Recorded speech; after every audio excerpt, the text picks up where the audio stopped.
All right, so let's start with a simple reminder of last week. We're going to talk about iron. And so iron has 26 electrons.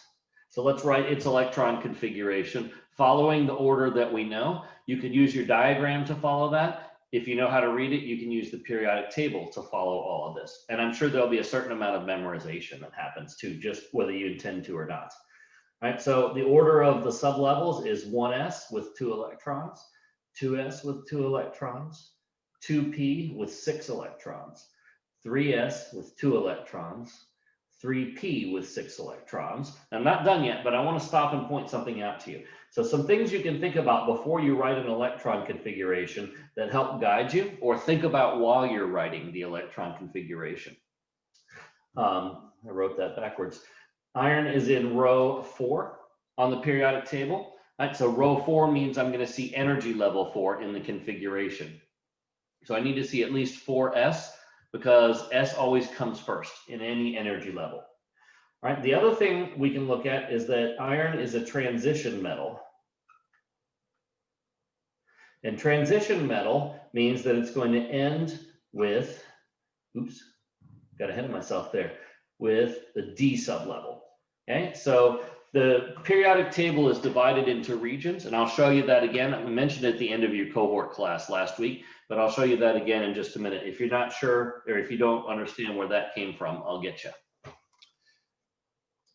Okay, so then let's continue on here, because after 3p comes 4s, and this is the thing that I harped on during your cohort class. All right, so after 3s and 3p, we do not go straight to the 3d sublevel. After 3s and 3p, the next is 4s, and only then does 3d come in here. And again, there's a couple of ways to remind yourself of that. Now, how many electrons in the d sublevel? Well, let's just count. So far, we've done 2 and 2, which is 4, plus 6 is 10, 12, 18, 20 electrons. And I know I need to have 26. So that means there's 6 more electrons that go there. There's another way to find that I'll show you in just a minute as well.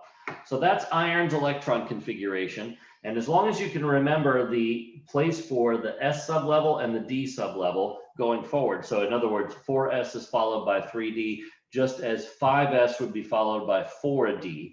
If you can remember those, you can do pretty much everything going forward, because the quiz and the lab, they don't use F sublevels. You don't really need to know where the F sublevels go to do the vast majority of your work here. All right, so let me switch over to the set of notes that follows last week's notes. This is posted on Canvas, so you can always refer to it if you want to. And let's talk about how you can find the order of the sublevels when we go higher. Okay, so first of all, you have this diagram, and it's real easy to follow at the bottom end, right? We know which one is the next highest, right? Even here with 4s and 3d, it's not too hard to tell which one is lower and which one is higher, but it starts to get a little bit more jumbled up when we get above there, right? And so I want to make sure that everybody knows what order to read these in, and there's a very easy way to do that. In so doing, I'm going to show you a different way to look at the pattern for the electron configurations. So we tend to think 1s, and then 2s and 2p, and then 3s, 3p, 3d, which of course is not the right order, and that's the problem. I want you to think in terms of repeating pairs, a pattern that gets more complex every other time we go through the repetition, right? And so we start with 1s, and then that repeats with 2s, right? So the first repeating pair is just an S sublevel. After that, we have 2p and 3s. So p followed by s, which then repeats, p followed by s, right? So I have s, and then s repeats, ps, and then ps repeats. Then we go to D, and the next pattern would be 3D, 4P, 5S, right? So D, P, S. Each time we insert the new sublevel, we insert it before the P or after the S sublevel, whichever way you want to think about that. And so after 2S, I start the next pattern. So it's 2P, 3S, and then 3P, 4S. And after 4S, I start the next pattern. So every other S sublevel, we insert a new sublevel next after that. After 2s comes 2p, and then we continue on. After 4s comes 3d, and then we continue on with the previous pattern, which means that the F sublevel is going to come in after 6s if we follow that pattern. So after 6s comes 4f, which we hadn't written yet. then 5D, then 6P, and then 7S. Another way to look at this is that instead of having diagonals up and to the right, which we tend to think logically with our brain, what we want is diagonals up and to the left to follow the order of these on here. Right, so 2P is followed by 3S, and then 3P, 4S. And after each line, you come out to the far right here, whatever the next one out to the right is, and you work your way back up to the left. And then come out to the right, work your way back up to the left. And then finally, the F sublevels are on there. So again, 1S, and then S repeats. PS, PS repeats. DPS, DPS repeats. And then finally, the full pattern is FDPS. And then FDP, we start to run out of electrons at that point, even in the largest elements. So we don't really have to continue on after that. So that's one way that you can remember the largest electron configurations. Read your orbital filling diagram with diagonals that go up and to the left on the diagram, and then you can remember that. Now, the other way is to connect it to the periodic table. And I've mentioned this once last week and also earlier on today. The periodic table is divided into 4 different regions that we call blocks, right? The S block is on the left side, except for helium, which is out of order. The first row does that a lot. The P block is the right side. D block is in the center, and F block, okay, is at the bottom. Those are the rare earth metals. So what does this mean? Well, what it means is if my element is in the S block, it ends with an S sublevel. If the element is in the P block, its last sublevel in the electron configuration is going to be P. If it ends in the D block, then it's going to end with a D sublevel. And if the element is located in the F block, it's going to end with an F sublevel. So the position of the electron in one of these 4, or of the element in one of these 4 regions, tells you what its last sublevel is going to be. And then the row number also helps with that. So if I have an element that's in this space right here, this is row 3, S block, so that's the 3S sublevel.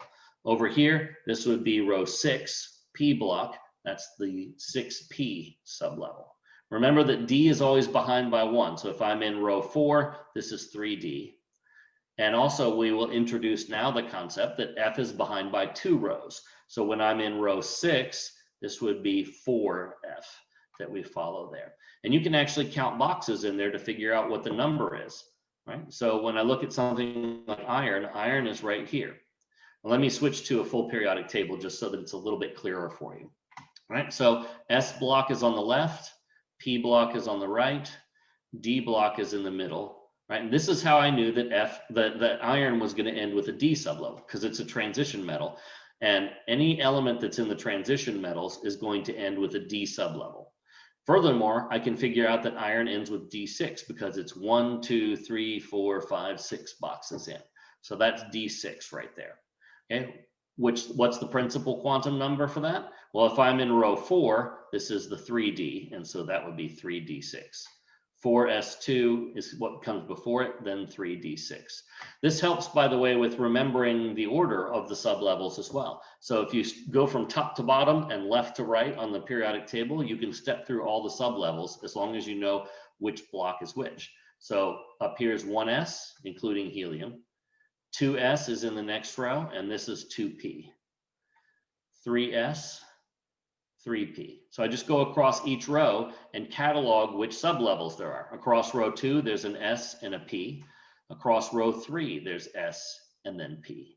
But when I get to row 4, I have S, D, and then P. So it puts them in order for me. This is 4S, 3D, and then 4P. And at the end of row 4, we start the next row. Remember, whenever we start a new row, row 5, we're starting a new energy level. So when I start a new energy level, we always start with an S sublevel.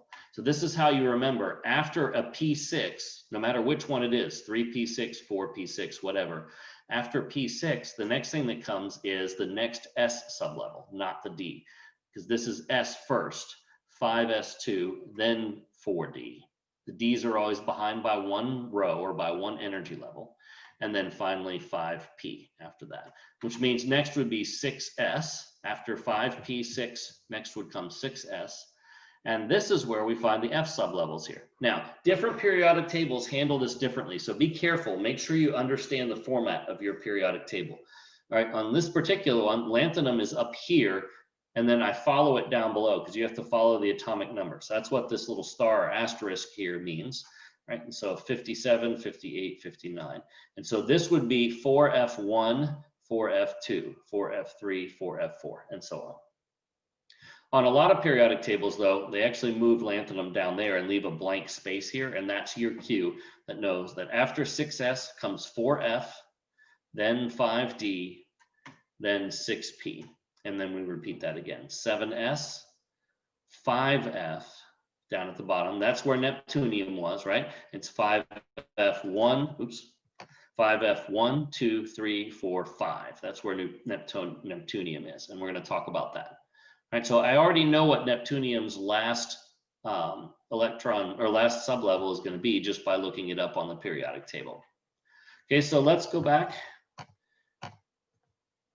Right, so with neptunium, we're going to be in energy level 7 because it's in row 7 on the periodic table. So that means I'm going to get at least through here, and then after 7S is going to be the 5F sublevel. So that's going to be my whole order. I could follow these lines here and make sure that I can get there.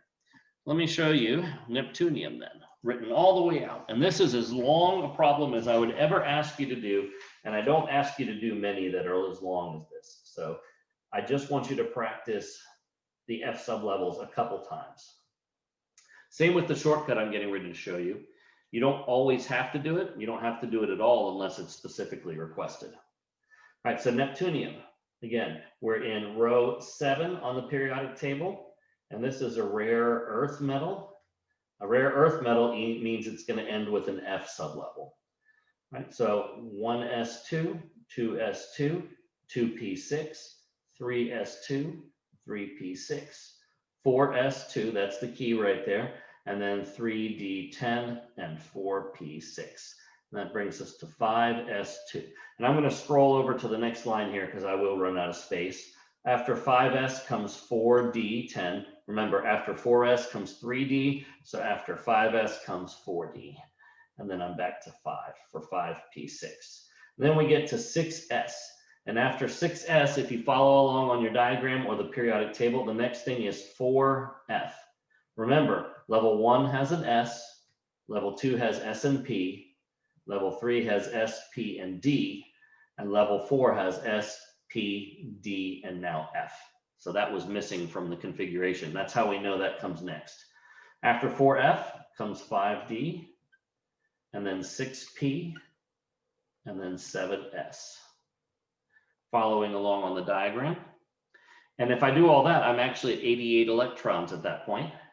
And so then all that's left is the remaining 5. And I already mentioned this, but it's going to be 5F5, which I knew from looking at the periodic table. Which begs the question, if I know what this is going to be from the periodic table, do I really have to write all of this junk to get out there? And the answer is no. Once you understand how to do this, there is a shortcut.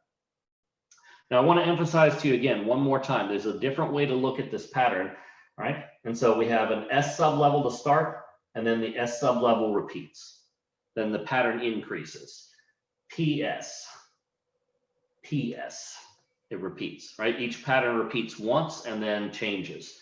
So then after this, we go to DPS. And notice each time we insert the new sublevel at the beginning here. And so S and then S, PS and PS, DPS, DPS, and then finally the F sublevel comes in right here. And then we stop before we get through the next repetition of that. But that's another way to look at the patterns here. So there's a lot of different ways to think about this. Whatever clicks with you that helps you understand it is fine.